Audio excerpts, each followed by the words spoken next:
This is the port of New York. To the traveler, it's a familiar, ever-impressive skyline. To the newcomer, it's a symbol of hope. To the merchant, it's the biggest, busiest seaport in the world.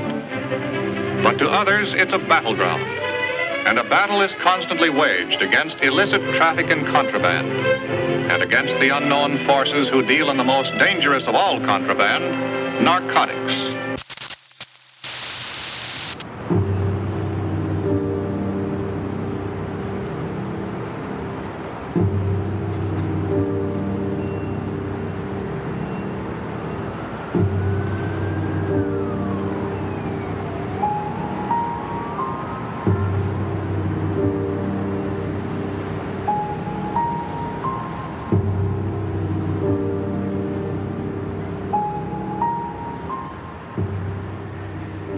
Bienvenidos a La Esquina Podcast, su programa sobre crónica negra y crimen organizado, que inicia hoy su primera temporada con un especial sobre la matanza del día de San Valentín.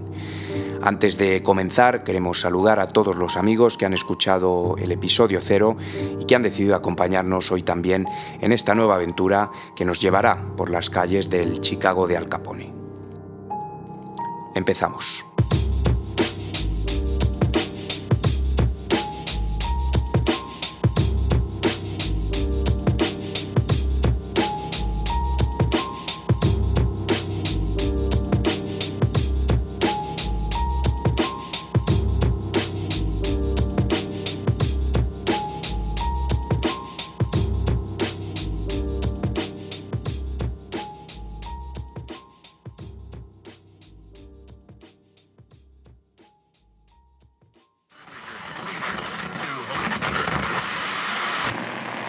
Here is a colorless liquid that looks like water.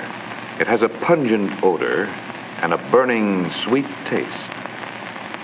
It's essential that every drinker understand how alcohol affects his body and face the possibility of one day becoming an alcoholic. Frente a una iglesia donde la Milton Avenue, hoy Cleveland Avenue, desemboca en Oak Street, todavía permanecen en pie algunos de los edificios que albergaban las llamadas Death Corners. Las esquinas de la muerte fueron el escenario de más de 160 asesinatos durante los años de la prohibición. Aquellos años, los años locos, los años secos, los de la impunidad, dejaron tras de sí una nueva raza de gángsters. Hombres como Al Capone, Johnny Torrio o Bugs Moran lucharon calle por calle por controlar cada litro de alcohol ilegal, entonces, que entraba en los Estados Unidos por la frontera canadiense. 90 años después de aquel San Valentín sangriento, nos trasladamos hasta la Ciudad del Viento para rememorar uno de los episodios más terribles de la historia reciente de los Estados Unidos. En este especial nos acompañará nuestro colaborador, investigador del fenómeno de la mafia siciliana y también conocedor de los grupos o familias que conforman la llamada Cosa Nostra al otro lado del charco. Bienvenido, compañero. Buenas noches, Marcos. Nos vemos de nuevo aquí en La Esquina para tratar un tema interesantísimo, como es el que has expuesto en tu intervención, porque considero además que es actual, dada la similitud que guarda con el fenómeno del tráfico de drogas de hoy en día. Espero que sepamos trasladar a nuestros amigos oyentes qué fue aquello, cómo fue aquella época, cuáles fueron las causas y sobre todo trasladarles, si es posible, el suceso sangriento que ha dado fama o que constituye la máxima representación de esa época, la matanza del día de San Valentín.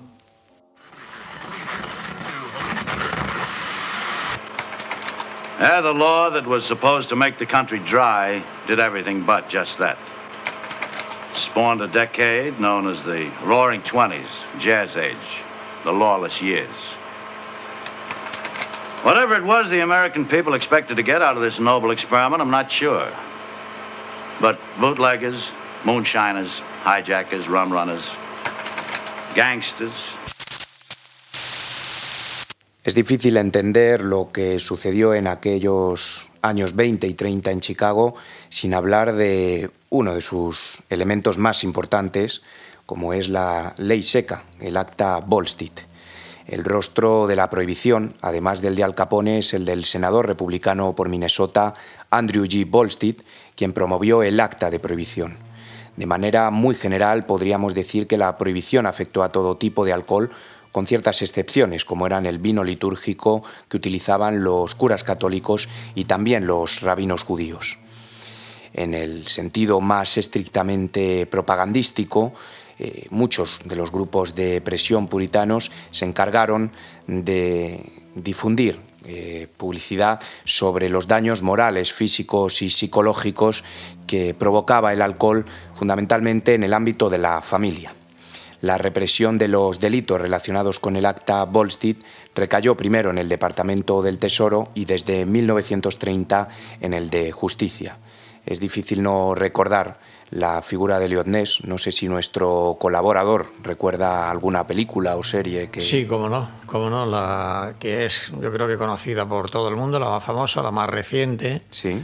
la de Kevin Costner, que además a mí particularmente me gusta porque recrea bastante bien en la caracterización de los personajes el ambiente de entonces. Pero ese ambiente o esa época histórica de los años 20 y del prohibicionismo por la ley Volstead está abordada hasta la saciedad en el cine, incluso en la televisión. Me estoy acordando ahora de la serie de Los Intocables de Eliot Ness, una serie en la televisión en blanco y negro a final de los 60 que fue muy famosa, que duró varias temporadas y que reflejaba muy bien lo que era la lucha, además perdida de antemano, entre las autoridades, el fisco norteamericano y las bandas de gángster que se habían apoderado de Chicago en el contrabando, en el mercado clandestino del alcohol.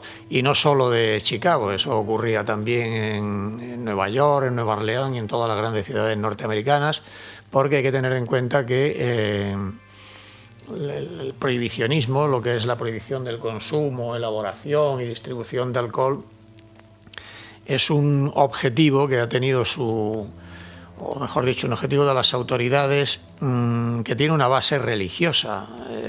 Es una cuestión del protestantismo.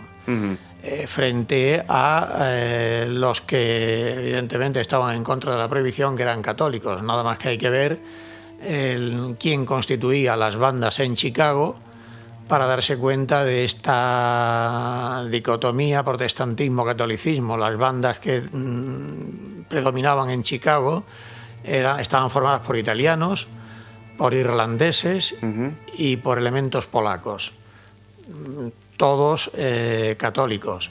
En Canadá, por ejemplo, que hubo un intento también de prohibicionismo y demás, se hizo un referéndum no vinculante en 1890 y salió a favor de la prohibición la parte protestante y en contra de la prohibición la parte de Quebec, que es católica.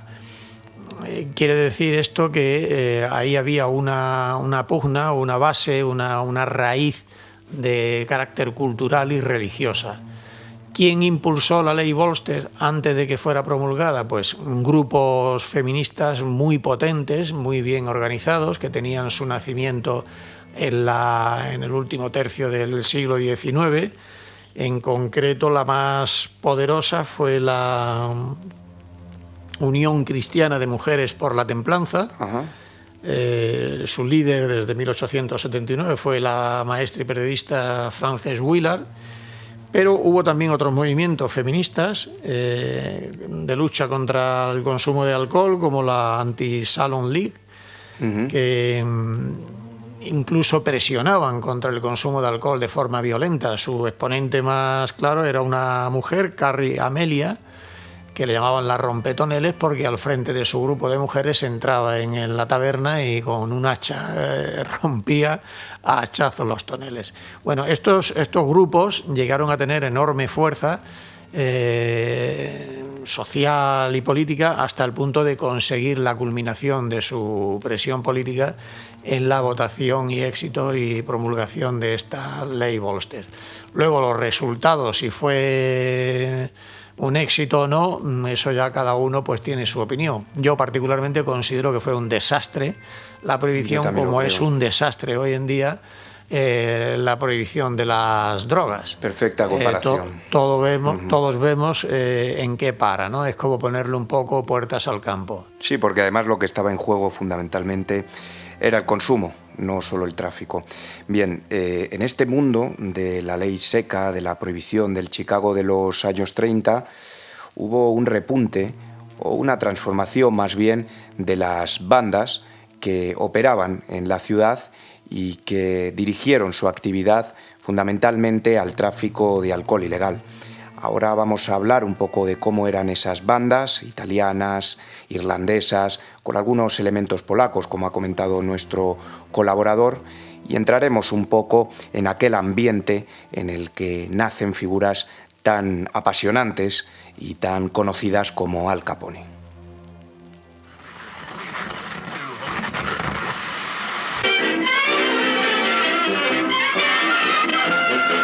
The king of the gangsters is about to get his, and a lot of Chicago folks are on hand at federal court for a last look at Scarface Al Capone before Uncle Sam puts him away.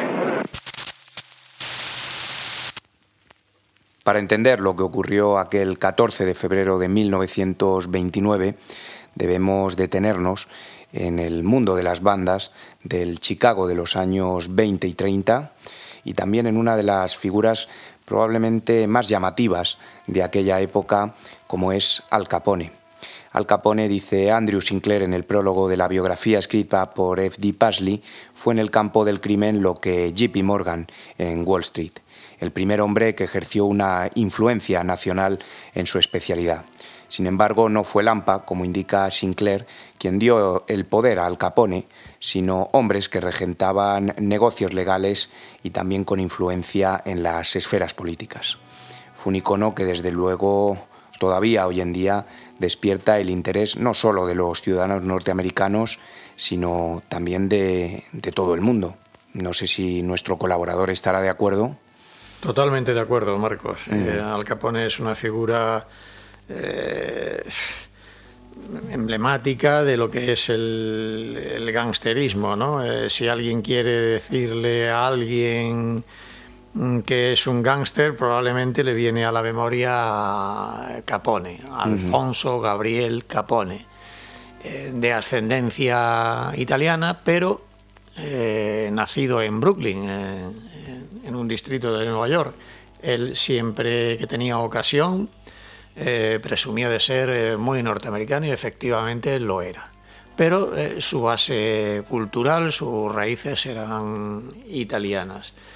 Era un hombre peculiar, inteligente, sin lugar a dudas, era muy inteligente, y que desde muy jovencito, desde la adolescencia, pues se labró su propia vida, se estableció sus propias leyes y decidió que su vida la gobernaba él y que las normas no se las imponía, sino que las fabricaba él y las imponía a los demás, porque él lo que no estaba dispuesto era a regresar a la pobreza. Era gente, él concretamente, que tenía un concepto de la vida es una selva y no pienso ser yo el que esté abajo pisoteado. Se inició en, pues eso, de golfillo en Brooklyn, y pronto se alió con otros que le enseñaron lo que era el mundo de Lampa, y con 23 años o así pasó a Chicago de la mano de John Torrio, que fue el que le impulsó, el que le facilitó la vida dentro de lo que es la ley, la época de la prohibición, y llegó a donde todos sabemos, a ser multimillonario, a generar 100 millones de dólares al año en el tráfico de alcohol, no solo de alcohol, sino también de otras actividades delictivas como era la prostitución, el juego y demás. ¿Y cómo era el mundo de aquellas bandas de los años 30 en Chicago? En el Chicago de los años 20, en el que ya la ley seca estaba, o ley Bolster estaba en vigor, eso desencadenó un enriquecimiento brutal de quienes no estaban dispuestos a a respetar esa ley porque había demanda. Es decir, era una cuestión puramente de mercado, era una cuestión del capitalismo puro y duro, pero salvaje. Había mercado y había gente que estaba dispuesta a darle a todo el que lo necesitaba o lo pedía lo que demandaba, que era el alcohol. Obviamente eso creó una serie de luchas entre la gente de Lampa. Se formaron bandas, por un lado estaban las bandas italianas y por otro las bandas irlandesas. No necesariamente estaban enfrentadas siempre, había bandas irlandesas aliadas con italianos y viceversa, es decir, entre los italianos. No era una cuestión étnica únicamente. No. En ese sentido no había etnicismo allí ninguno. Era el beneficio, el lucro, el negocio, y eso es lo que primaba sobre todo. Una banda irlandesa podía tener como aliado a un italiano perfectamente, y de hecho ocurrió. Y cualquier italiano podía aliarse en un momento dado con uno de una banda irlandesa, porque era una cuestión, como hemos dicho antes, de católicos y protestantes. Los protestantes eran los prohibicionistas y los católicos eran los que esa prohibición les parecía absurda, desde el lado del negocio. Luego a los consumidores protestantes también les parecía absurda, pero desde el lado del consumo. Y estas bandas le daban lo que pedían. Apparently you do not realize we are not dealing with the old-style gangster anymore. The Vincent Lubecks are committing the most vicious crime there is. Crime against people. Street attacks, armed robbery, assaults upon women, murder. The hoodlum is our public enemy number one. Llegamos a la recta final de nuestro programa y estoy seguro de que nuestros oyentes querrán saber ya a estas alturas, una vez que hemos hablado de la ley seca, de figuras como Al Capone, de aquel universo de las bandas del Chicago de los años 20 y 30, ¿qué ocurrió el 14 de febrero de 1929? Bueno, para entender lo que ocurrió, hemos hecho antes una especie de presentación del contexto de las bandas, de cómo tenían distribuido el poder y las guerras entre ellas. Pero la motivación concreta para entender lo que ocurrió ese día dentro de aquel garaje, sí. No hemos dicho nada, pero ¿qué pasó? ¿Cuál fue el detonante de aquel terrible suceso, de aquel fusilamiento de 7 hombres en el interior de un garaje un día de febrero helado en Chicago? Hay que tener en cuenta que Al Capone ya quería desplazar desde hace tiempo a Bugs Moran, que era el sucesor de O'Banion, era el líder de la banda de los irlandeses, del negocio de la cerveza y el whisky en la zona norte de Chicago. La guerra entre ellos ya había estallado, mutuamente se habían robado whisky, distintos cargamentos. Incluso atentado unos contra otros, sí, ¿verdad? Incluso habían atentados contra miembros de las bandas y demás. En fin, que ya el ambiente estaba caliente. Ese es uno de los motivos principales. Luego se ha especulado con que hay un motivo más soterrado, más oculto y menos conocido, y es que había una disputa que venía arrastrándose de unos años atrás por el control de la Unión Siciliana de Chicago, que formaba parte de la Unión Nacional de Sicilianos de Estados Unidos, que tenía su sede en Nueva York. El hacerse con el control de la sección de Chicago era muy importante, en primer lugar, porque era una asociación legal a la que todos los inmigrantes sicilianos, y yo creo que también gran parte de los italianos, estaba afiliado y contribuía con su cuota. Tenía mucho peso político, tenía mucha influencia política, y el que presidía esa unión pues tenía un verdadero poder fáctico y un peso específico en la ciudad. Además, generaba una corriente de dinero enorme. Se calcula sí, debía que, ser una auténtica caja registradora. La sección de Chicago de la Unión Siciliana pues movía en torno a los 10 millones de dólares anuales. Bueno, aquí se había producido una pugna. Al Capone había apoyado a un tal Lombardo, y Lombardo era enemigo de otro que era candidato a la presidencia, que era Joseph Aiello. Ahí había unos odios irreconciliables Y Aiello, que se vio desplazado por Al Capone de esa presidencia, buscó la alianza de la banda irlandesa de Moran, en un intento de, digamos, contrarrestar la fuerza de Capone. Bueno, esa pudo ser también, y tiene bastante fundamento, el desencadenante de esa matanza. Si tomamos cualquiera de las dos, pues estaríamos en lo cierto. Puede que incluso concurran las dos como motivo de aquel terrible suceso. Pero situémonos en ese día y en ese lugar. ¿Qué lugar era? Bueno, pues era en la calle Clark, una calle que está entre dos avenidas paralelas, la avenida Western al norte y la avenida Garfield, y la calle Clark enlazaba estas dos avenidas. La avenida Clark la calle Clark, perdón, es larguísima,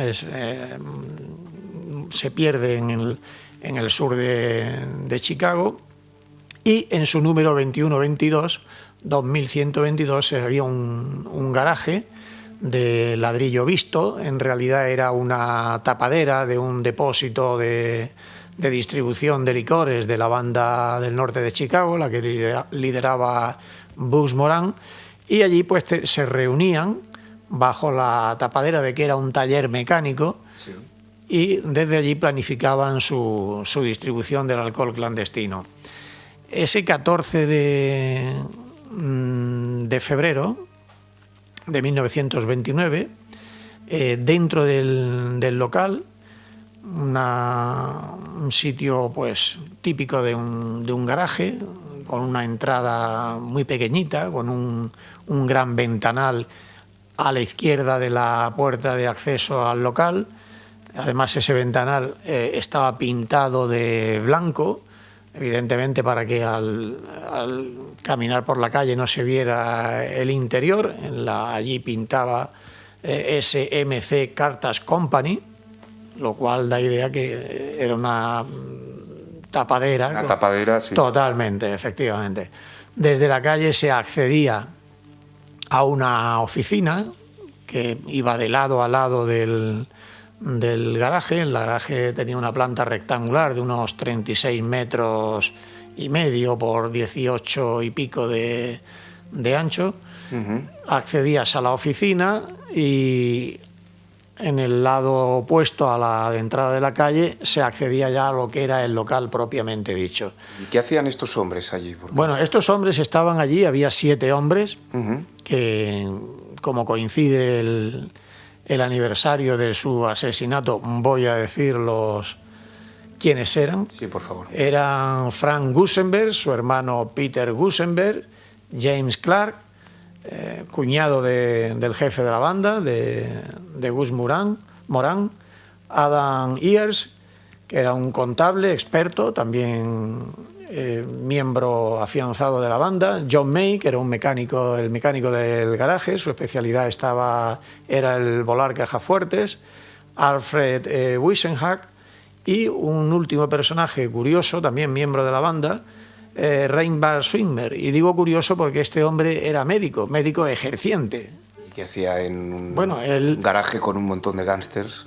Él se jactaba de ser amigo de ellos y además de participar en sus operaciones de mercado, de tráfico de alcohol. Es decir, era un miembro más de la banda. Probablemente les socorría cuando tenían algún problema de salud. Pero allí estaban los 7. Además, con ellos tenían un perro pastor alemán atado a una rueda de uno de los camiones. En el interior del garaje había 3 camiones preparados para recoger un cargamento en la frontera de Canadá de whisky. Estaban esperando a Bugs Moran y a otros 2 miembros más de la banda que llegaran para planificar el día y la salida. Tenían prevista la salida a mediodía. Serían las 10 de la mañana. Estos hombres estaban allí en un rinconcito charlando, haciendo tiempo. Había unas sillas, unos estaban de pie, otros estaban ocupando las sillas. El mecánico estaba debajo del camión en reparación y la trasera del camión, junto con la pared de un pequeño depósito de material y de herramientas y demás, formaba un rincón, y en ese pequeño espacio estaban reunidos los 6 charlando y haciendo tiempo. Desde ese punto ellos no veían la entrada, el acceso desde la entrada de la calle.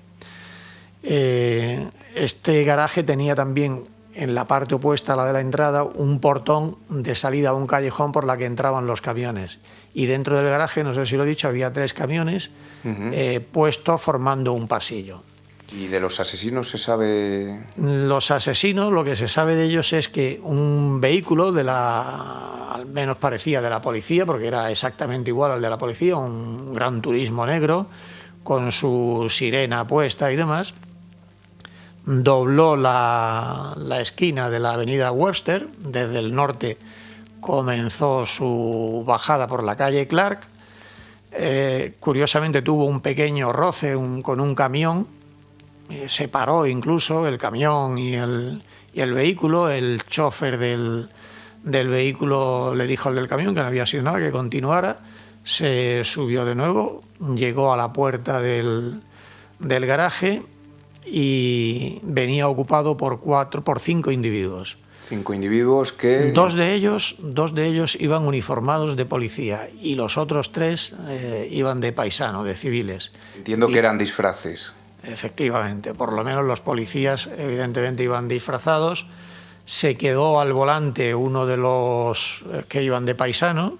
Aparentemente no llevaban armas, salvo los policías que llevaban su pistola al cinto, y entraron en el garaje. Su entrada en el garaje, bueno, pues a partir de ahí atravesaron la oficina, entraron lo que es en el garaje propiamente dicho, y como no sobrevivió nadie, salvo uno que quedó herido, pues seguramente los 6 hombres no les extrañó que entraran unos policías, porque era frecuente la relación entre ellos debido a las redadas y demás. Claro, por las redadas, porque a veces entraban en el garaje a tomarse una copa, en fin, tenían una cierta relación de ten con ten. Los policías, lo más seguro es que se identificaran como tales, a lo cual no pusieron ninguna resistencia, los pusieron de pie, los alinearon contra la pared del garaje, de espaldas a ellos, es decir, los 4 que habían entrado se pusieron a su espalda, se calcula que a 1 metro escaso. A los 7, porque al mecánico también le hicieron salir bajo el camión y lo alinearon con los otros 6, lo pusieron mirando a la pared y sin decir ni una palabra más, después de desarmarlos, pues abrieron fuego con las ametralladoras Thompson, que eran unas armas tremendas del calibre 45 y con recortadas. Evidentemente cayeron fulminados. Se puede ver las fotografías que tomó la prensa. Tremendas fotografías. Como sí. Todos están perfectamente alineados, salvo uno, Peter Gusenberg, que cayó de rodillas, apoyada las rodillas en el suelo y el cuerpo en una de las sillas. Y en 5 minutos, en torno a entre las 10 y las 10 y cuarto de la mañana, había terminado todo.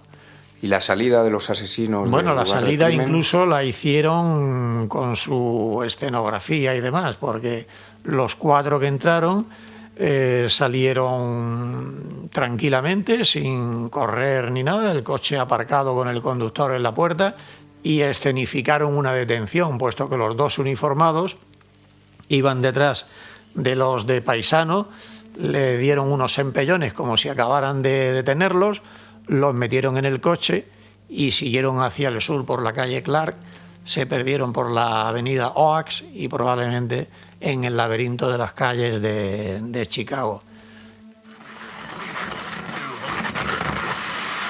Station 65 to all units. 2 officers have been overpowered and killed at the International Airport while transferring bank robber Jack Martin.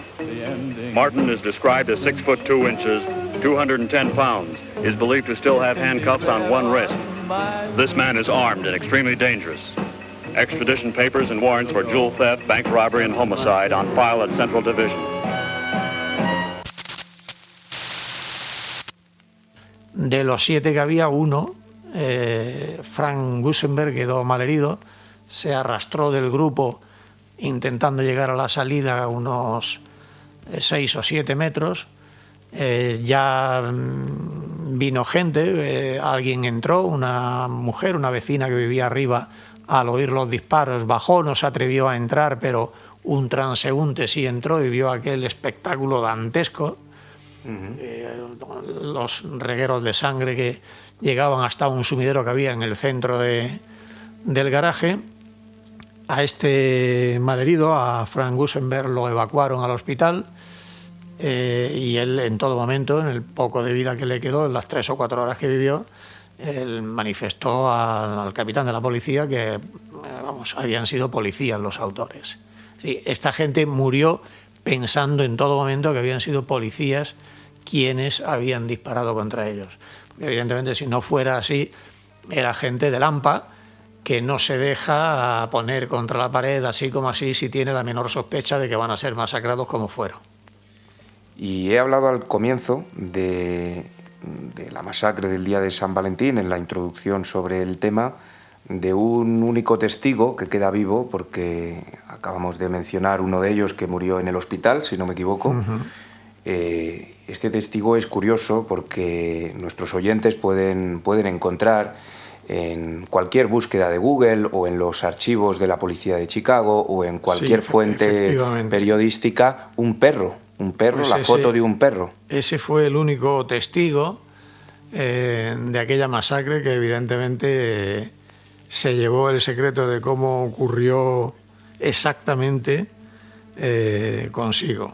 Yo imagino que tuvo que ser para el pobre animal espeluznante lo que tuvo que vivir allí, porque hay que tener en cuenta que cada uno de los asesinados se contaron en su cuerpo entre 20 y 25 balazos. Algunos la cabeza la tenían totalmente destrozada, en fin, y el perro atado allí a la rueda del camión que estaba en reparación y que formaba parte del pequeño espacio donde estaban los 4, vamos, eso tiene que ser pensarlo y estremecerse, ¿no? Pero efectivamente fue el único testigo que sobrevivió a la masacre. A mí me gustaría que antes de concluir el programa, nuestro colaborador también nos pudiera ilustrar sobre el parecido que tienen este tipo de eventos, no solo el de la masacre, que ya de por sí es bastante grave, sino lo referido, o todo lo referido a la prohibición, si suele traer este tipo de consecuencias. Y puesto que él conoce en profundidad todo el ámbito del crimen organizado, nos podrá ilustrar sobre si las consecuencias de la prohibición siempre son este tipo de masacres o este tipo de actos violentos entre los gángsters o contra las personas en general. Mi opinión personal es que sí, porque se trata de no ya de controlar, de regular, que eso, bueno, es necesario regular, sino de prohibir. Cuando se trata de prohibir una actividad humana, como es el consumo de alcohol, que eso, en fin, es ancestral. Yo creo que es imposible determinar cuándo el ser humano, desde cuándo se droga y desde cuándo toma alcohol. Yo creo que es tan antiguo como el ser humano mismo.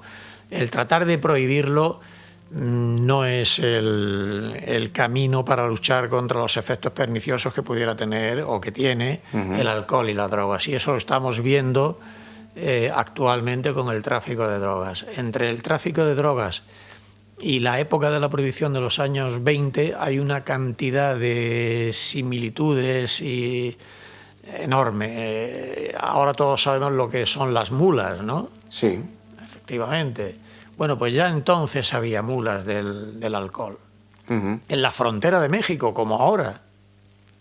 O sea que se repiten incluso los mismos escenarios. Los mismos escenarios, los mismos sistemas, el mismo enriquecimiento brutal de personas que ven un mercado, les da igual que sea un mercado ilegal, pero hay una demanda, y como hay una demanda, ellos están dispuestos a quien pide ese producto dárselo. Por lo tanto, la semejanza entre el tráfico de drogas de hoy, casi un siglo después, y lo que ocurrió entonces es absoluta. Parece ser que no se ha aprendido nada, porque estamos en las absolutamente mismas. Nada. Estamos en las mismas. Addiction to drugs, too often acquired with tragic carelessness, may take control of a life and force actions not dreamed of before. To these addicts, life's only work is to find money for drugs. In their desperation, no means is too foul.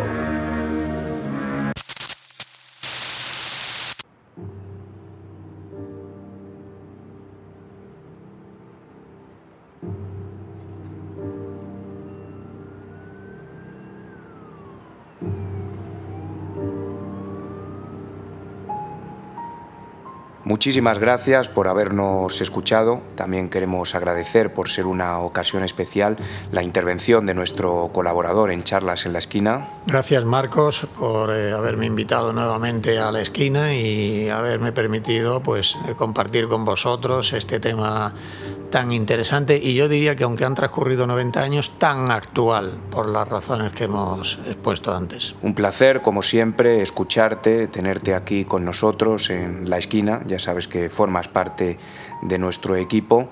Y a ustedes, pues muchísimas gracias de nuevo por habernos escuchado. Les esperamos en el próximo episodio de La Esquina, donde, como ya saben, siempre son bienvenidos.